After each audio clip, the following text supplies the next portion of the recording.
Indian വാഹന വിപണിയിൽ മാരുതി സുസുക്കിക്ക് ഒരു പ്രത്യേക സ്ഥാനമുണ്ട്. സാധാരണക്കാരന്റെ സ്വന്തം കാർ എന്ന വിശേഷണം നേടിയെടുത്ത ഈ കമ്പനിയെക്കുറിച്ച് അധികം ആർക്കും അറിയാത്ത ചില ചരിത്രപരമായതും ബിസിനസ് പരവുമായ വസ്തുതകളാണ് ഇന്നത്തെ വീഡിയോയിൽ. മാരുതി ഉദ്യോഗ് ലിമിറ്റഡ് ജപ്പാനിലെ സുസുക്കി മോട്ടോർ കോർപ്പറേഷനുമായി കൈകോർക്കുന്നതിന് വളരെ മുൻപേ തന്നെ മാരുതി എന്ന ആശയം ഇന്ത്യയിൽ നിലനിന്നിരുന്നു. 1970കളിൽ അന്നത്തെ പ്രധാനമന്ത്രി ഇന്ദിരാഗാന്ധിയുടെ മകൻ സഞ്ജയ് ഗാന്ധി ഒരു ചെറിയ കാർ നിർമ്മിക്കുന്നതിനുള്ള പദ്ധതിക്ക് തുടക്കം കുറിച്ചു. മാരുതി മോട്ടോഴ്സ് ലിമിറ്റഡ് എന്ന പേരിലാണ് ഈ കമ്പനി 1971ൽ സ്ഥാപിച്ചത്. സാധാരണക്കാർക്ക് താങ്ങാനാവുന്ന ഒരു പീപ്പിൾസ് കാർ എന്നതായിരുന്നു ലക്ഷ്യം. സഞ്ജയ് ഗാന്ധിക്ക് കാറുകളോട് വലിയ താല്പര്യമുണ്ടായിരുന്നു. റോൾസ് റോയ്സിൽ അദ്ദേഹം പരിശീലനം നേടുകയും ചെയ്തിട്ടുണ്ട്. സർക്കാർ സഹായത്തോടെ ഗുഡ്ഗാവിലെ 297 ഏക്കർ സ്ഥലത്താണ് മാരുതി ഫാക്ടറി സ്ഥാപിക്കാൻ അദ്ദേഹം പദ്ധതിയിട്ടത്. 8,000 രൂപയ്ക്ക് കാർ വിൽക്കാനായിരുന്നു ആദ്യ ലക്ഷ്യം. എന്നാൽ പിന്നീട് ഈ വില 16,500 ഉയർന്നു. എന്നിരുന്നാലും അക്കാലത്തെ മറ്റ് കാറുകളേക്കാൾ വില കുറവായിരുന്നു. സാങ്കേതിക പ്രശ്നങ്ങളും രാഷ്ട്രീയ സംഭവ വികാസങ്ങളും കാരണം ഈ ആദ്യ ഉദ്യമം വേണ്ടത്ര വിജയം കാണാതെ അവസാനിച്ചു. സുസുക്കിയുമായി ചേർന്നുള്ള സംയുക്ത സംരംഭം തുടങ്ങുന്നത് 1981ൽ സഞ്ജയ് ഗാന്ധിയുടെ മരണത്തിന് ശേഷമാണ്. മാരുതിയുടെ ഈ ആദ്യ ചരിത്രം പലർക്കും അജ്ഞാതമാണ്. ഇന്ത്യയിൽ ഒരു ചെറിയ കാർ നിർമ്മാതാവിനെ കണ്ടെത്താനുള്ള ശ്രമത്തിൽ സർക്കാർ ആദ്യം പരിഗണിച്ച ഓട്ടോമൊബൈൽ കമ്പനികളുടെ പട്ടികയിൽ സുസുക്കി ഉണ്ടായിരുന്നില്ല. മാരുതി ഉദ്യോഗ് ലിമിറ്റഡിനായി ഒരു പങ്കാളിയെ തിരഞ്ഞെടുക്കാൻ സർക്കാർ ശ്രമിക്കുന്ന സമയത്ത് ജാപ്പനീസ് കമ്പനിയായ ഡൈഹിറ്റ്സു മാരുതിക്ക് ധാരണയാകും എന്നൊരു വാർത്ത ഇന്ത്യ ടുഡേ മാസികയിൽ പ്രസിദ്ധീകരിച്ചു. അക്കാലത്ത് ഇന്ത്യയിലൂടെ ഒരു ആഭ്യന്തര വിമാനയാത്ര ചെയ്യുകയായിരുന്ന സുസുക്കി കമ്പനിയുടെ ഒരു മുതിർന്ന ഡയറക്ടർ ഈ ലേഖനം യാദൃശ്ചികമായി വായിക്കാനിടയായി. ഇതോടെയാണ് സുസുക്കി തങ്ങളുടെ താൽപര്യം മാരുതി ഉദ്യോഗിനെ അറിയിക്കുകയും ചർച്ചകളിൽ പങ്കെടുക്കുകയും ചെയ്തത്. അങ്ങനെ ലോകത്തിലെ ഏറ്റവും വലിയ ഇരുചക്ര വാഹന നിർമ്മാതാക്കളിൽ ഒരാളായിരുന്ന സുസുക്കി തികച്ചും ആകസ്മികമായി ഒരു വഴിത്തിരിവിലൂടെ മാരുതിയുടെ പങ്കാളിയായി ഇന്ത്യൻ വിപണിയിൽ എത്തുകയായിരുന്നു. മാരുതി ഉദ്യോഗ് ലിമിറ്റഡും സുസുക്കിയും സംയുക്തമായി ലോക റെക്കോർഡ് എന്ന് പറയാവുന്ന ഒരു നേട്ടം കൈവരിച്ചു. 1981ൽ സംയുക്ത സംരംഭം ആരംഭിച്ചെങ്കിലും ആദ്യ കാറായ മാരുതി 800ന്റെ നിർമ്മാണം 1983ലാണ് തുടങ്ങിയത്.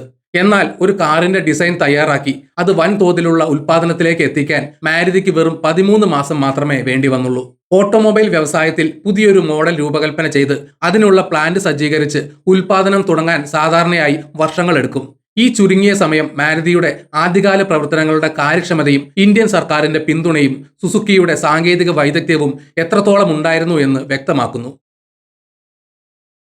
ഇന്ത്യൻ മോട്ടോർ വാഹന ചരിത്രത്തിലെ ഒരു നിർണായക നിമിഷമായിരുന്നു മാരുതി 800ന്റെ ആദ്യ വിൽപ്പന. 1983 ഡിസംബർ 14 ആദ്യത്തെ മാരുതി 800 കാർ സ്വന്തമാക്കിയത് ഡൽഹിയിലെ ഹർപാൽ സിംഗ് എന്ന വ്യക്തിയാണ്. നറുക്കെടുപ്പിലൂടെയായിരുന്നു അദ്ദേഹത്തെ തിരഞ്ഞെടുത്തത്. അന്നത്തെ പ്രധാനമന്ത്രിയായിരുന്ന ഇന്ദിരാഗാന്ധിയാണ് ഹർപാൽ സിംഗിന് മാരുതി 800ന്റെ താക്കോൽ കൈമാറിയത്. ഇതൊരു ചരിത്രപരമായ ചടങ്ങായി മാറി. ഈ കാർ പിന്നീട് വർഷങ്ങളോളം ഉപയോഗത്തിലുണ്ടായിരുന്നെങ്കിലും അതിന്റെ ചരിത്രപരമായ പ്രാധാന്യം കണക്കിലെടുത്ത് മ്യൂസിയത്തിൽ സൂക്ഷിക്കാൻ മാരുതി ശ്രമിച്ചിരുന്നു. മാരുതി 800 ഇന്ത്യയിൽ വിപ്ലവം സൃഷ്ടിച്ചെങ്കിലും മാരുതി 1000 എന്ന മോഡലിന്റെ കാര്യത്തിൽ കമ്പനിക്ക് ഒരു പ്രത്യേക രീതി അവലംബിക്കേണ്ടി വന്നു. 1990കളിൽ മാരുതി 1000 പുറത്തിറക്കിയപ്പോൾ അതിന്റെ ഡിമാൻഡ് കമ്പനിയുടെ ഉൽപാദന ശേഷിയെ കവച്ചുവെച്ചു. കാർ വാങ്ങാൻ ആളുകൾ ഒഴുകിയെത്തി. ആവശ്യകത പരിധിയില്ലാത്തതിനാൽ മാരുതി ഉദ്യോഗ് ലിമിറ്റഡ് താൽപ്പര്യമുള്ള ഉപഭോക്താക്കൾക്കായി ഒരു ലോട്ടറി സമ്പ്രദായം ഏർപ്പെടുത്തി. അതായത് കാർ ബുക്ക് ചെയ്യുന്ന എല്ലാവർക്കും അത് ഉടനടി ലഭിക്കില്ല. പകരം നറുക്കെടുപ്പിലൂടെ തിരഞ്ഞെടുക്കപ്പെടുന്നവർക്ക് മാത്രമേ കാർ വാങ്ങാൻ അവസരം ലഭിക്കുമായിരുന്നുള്ളൂ. ഇത് ഒരു കാർ സ്വന്തമാക്കുക എന്നത് ഒരു ഭാഗ്യം കൂടിയായി കണക്കാക്കിയിരുന്ന ഒരു കാലഘട്ടമായിരുന്നു. ഇന്ത്യൻ റോഡുകളിൽ മാരുതിക്ക് എത്രത്തോളം ആധിപത്യമുണ്ടായിരുന്നു എന്നത് ഇന്നത്തെ തലമുറയ്ക്ക് ഒരുപക്ഷെ വിശ്വസിക്കാൻ പ്രയാസമായേക്കാം. 1997 ആയപ്പോഴേക്കും ഇന്ത്യയിലെ റോഡുകളിലുള്ള കാറുകളിൽ 80%-ലധികവും മാരുതിയുടെ മോഡലുകളായിരുന്നു. മാരുതി 800, ഒമിനി, എസ്റ്റീം, സെൻ, 1000 തുടങ്ങിയ മോഡലുകളാണ് അന്ന് പ്രധാനമായും വിപണിയിൽ ഉണ്ടായിരുന്നത്. വിപണിയിൽ കാര്യമായ മത്സരമില്ലാതിരുന്ന ആ കാലഘട്ടത്തിൽ മാരുതി മാത്രമായിരുന്നു സാധാരണക്കാരന് താങ്ങാനാവുന്നതും രാജ്യമെമ്പാടും സർവീസ് ലഭ്യത ഉറപ്പാക്കിയതുമായ ഏക കമ്പനി. ഇത് മാരുതിക്ക് ഇന്ത്യൻ വിപണിയിൽ സമാനതകളില്ലാത്ത ആധിപത്യം നേടിക്കൊടുത്തു. വില കുറഞ്ഞ കാർ നിർമ്മാതാവ് എന്ന ഇമേജ് മാരുതിക്ക് ഒരു പ്രത്യേക സെഗ്മെന്റിൽ തിരിച്ചടിയായി. മാരുതി തങ്ങളുടെ വിപണി വ്യാപിപ്പിക്കാൻ വേണ്ടി ആഡംബര സെഡാനായ കിസാഷി, പ്രീമിയം SUV ആയ ഗ്രാൻഡ് വിറ്റാര തുടങ്ങിയവ ഇന്ത്യൻ വിപണിയിൽ അവതരിപ്പിച്ചു. ഈ മോഡലുകൾ സാങ്കേതികമായി മികച്ചതായിരുന്നെങ്കിലും മാരുതി ഒരു സാധാരണക്കാരുടെ ബ്രാൻഡാണ്, അത് ലക്ഷറി കാറുകൾക്ക് പറ്റിയതല്ല എന്ന പൊതുധാരണ കാരണം അവയ്ക്ക് വേണ്ടത്ര വിജയം നേടാൻ കഴിഞ്ഞില്ല. വില കൂടുതലായിരുന്നതുകൊണ്ട് ഉപഭോക്താക്കൾ മറ്റ് ആഡംബര ബ്രാൻഡുകളിലേക്ക് തിരിഞ്ഞു. ഈ പരാജയത്തിൽ നിന്നാണ് മാരുതി പുതിയ പ്രീമിയം ഡീലർഷിപ്പ് ശൃംഖലയായ നെക്സ എന്ന ആശയം രൂപീകരിക്കുന്നത്.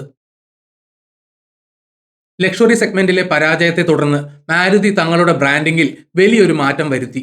മാരുതിയുടെ പ്രീമിയം മോഡലുകളായ ബലേനോ, സിയസ്, എസ്-ക്രോസ്, ഇഗ്നിസ് എന്നിവ വിൽക്കാൻ വേണ്ടി തുടങ്ങിയ പ്രത്യേക ഡീലർഷിപ്പ് ശൃംഖലയാണ് നെക്സ. സാധാരണ മാരുതി അരീന ഡീലർഷിപ്പുകളിൽ നിന്നും തികച്ചും വ്യത്യസ്തമായ കൂടുതൽ ആഡംബരപൂർണമായ വിൽപ്പനാനുഭവമാണ് നെക്സയിലൂടെ മാരുതി നൽകിയത്. നെക്സ മാരുതിക്ക് വില കുറഞ്ഞ കാർ എന്ന ലേബലിൽ നിന്ന് ഒരു പ്രീമിയം ബ്രാൻഡ് എന്ന ഇമേജ് നൽകാൻ സഹായിച്ചു. ബലെനോ പോലുള്ള മോഡലുകൾ നെക്സയിലൂടെ അവതരിപ്പിച്ചത് വൻ വിജയമാവുകയും ചെയ്തു. ഒരു പ്രീമിയം അനുഭവത്തിലൂടെ തങ്ങളുടെ കാറുകൾ വിൽക്കാനുള്ള മാരുതിയുടെ ഈ തന്ത്രം ഇന്ത്യൻ വിപണിയിൽ ഒരു പുതുമയായിരുന്നു. മാരുതി സുസുക്കി ആഗോളതലത്തിൽ തന്നെ കമ്പനിയുടെ ഏറ്റവും പ്രധാനപ്പെട്ട വിപണികളിൽ ഒന്നാണ് ഇന്ത്യ എന്ന് തെളിയിച്ച ചില സംഭവങ്ങളുണ്ട്. സുസുക്കിയുടെ ചില ആഗോള മോഡലുകൾ ഇന്ത്യയിൽ ആദ്യം പുറത്തിറക്കി മാരുതി ചരിത്രം സൃഷ്ടിച്ചു. 2007 പുറത്തിറക്കിയ മാരുതി സുസുക്കി SX4 എന്ന സെഡാൻ മോഡൽ ജപ്പാനിലും യൂറോപ്പിലും പോലും പുറത്തിറങ്ങുന്നതിന് മുൻപ് ഇന്ത്യയിലാണ് ലോഞ്ച് ചെയ്തത്. കമ്പനിയുടെ ആഗോള ലോഞ്ചുകൾക്ക് മുൻഗണന നൽകാൻ കഴിയുന്ന തരത്തിലേക്ക് ഇന്ത്യൻ വിപണി വളർന്നു എന്നും സുസുക്കി മോട്ടോർ കോർപ്പറേഷന്റെ തന്ത്രപരമായ തീരുമാനങ്ങളിൽ മാരുതി സുസുക്കി ഇന്ത്യ ലിമിറ്റഡിന് എത്രത്തോളം പ്രാധാന്യമുണ്ടെന്നും ഇത് വ്യക്തമാക്കുന്നു. മാരുതി സുസുക്കിയുടെ ഉൽപാദനശേഷി ഇന്ന് ലോകത്തിലെ തന്നെ ഏറ്റവും വലുതാണ്. ഹരിയാനയിലെ ഗുഡ്ഗാവ്, മനേസർ പ്ലാന്റുകളിലും ഗുജറാത്തിലെ സുസുക്കി മോട്ടോർ ഗുജറാത്ത് പ്ലാന്റിലുമായി മാരുതിക്ക് വലിയ ഉൽപാദന ശൃംഖലയാണുള്ളത്. അത്യാധുനിക സാങ്കേതിക വിദ്യകളും ഏകദേശം 1700-ലധികം റോബോട്ടുകളും ഇവിടെ ഉപയോഗിക്കുന്നു. ഈ വലിയ ഉൽപാദന സംവിധാനം മാരുതിക്ക് ഏകദേശം ഓരോ 12 സെക്കൻഡിലും ഒരു പുതിയ കാർ എന്ന നിരക്കിൽ ഉൽപാദനം നടത്താൻ കഴിയുമെന്ന സ്ഥിതിയിലേക്ക് എത്തിച്ചിരിക്കുന്നു. പ്രതിവർഷം ലക്ഷക്കണക്കിന് കാറുകൾ പുറത്തിറക്കാൻ ഈ സംവിധാനം മാരുതിയെ സഹായിക്കുന്നു. ഇന്ത്യയുടെ വളരുന്ന ആവശ്യകതകളെ തൃപ്തിപ്പെടുത്താൻ മാരുതി നടത്തുന്ന വലിയ തോതിലുള്ള സൂചനയാണിത്. ഈ 10 കാര്യങ്ങളും മാരുതി സുസുക്കിയുടെ ചരിത്രപരമായ വളർച്ചയുടെ വിവിധ ഘട്ടങ്ങളെയും ഇന്ത്യൻ വിപണിയിൽ അത് ചെലുത്തിയ സ്വാധീനത്തെയും അവരുടെ ബിസിനസ് തന്ത്രങ്ങളെയും കുറിച്ചുള്ള ആഴത്തിലുള്ള വിവരങ്ങൾ നൽകുന്നു. ഈ വീഡിയോ ഇവിടെ വെച്ച് നിർത്തുന്നു. നിങ്ങൾക്ക് വീഡിയോ ഇഷ്ടപ്പെട്ടെങ്കിൽ ലൈക്ക് ചെയ്യുക. ചാനൽ സബ്സ്ക്രൈബ് ചെയ്തിട്ടില്ലെങ്കിൽ മറക്കാതെ സബ്സ്ക്രൈബ് ചെയ്യണം. നിങ്ങളുടെ വിലയേറിയ അഭിപ്രായങ്ങൾ കമന്റിൽ രേഖപ്പെടുത്തണം. നോട്ടിഫിക്കേഷൻ ബെൽ ബട്ടൺ അമർത്താൻ മറക്കരുത്. മറ്റൊരു വീഡിയോയുമായി വീണ്ടും കാണാം. ജയ് ഹിന്ദ്.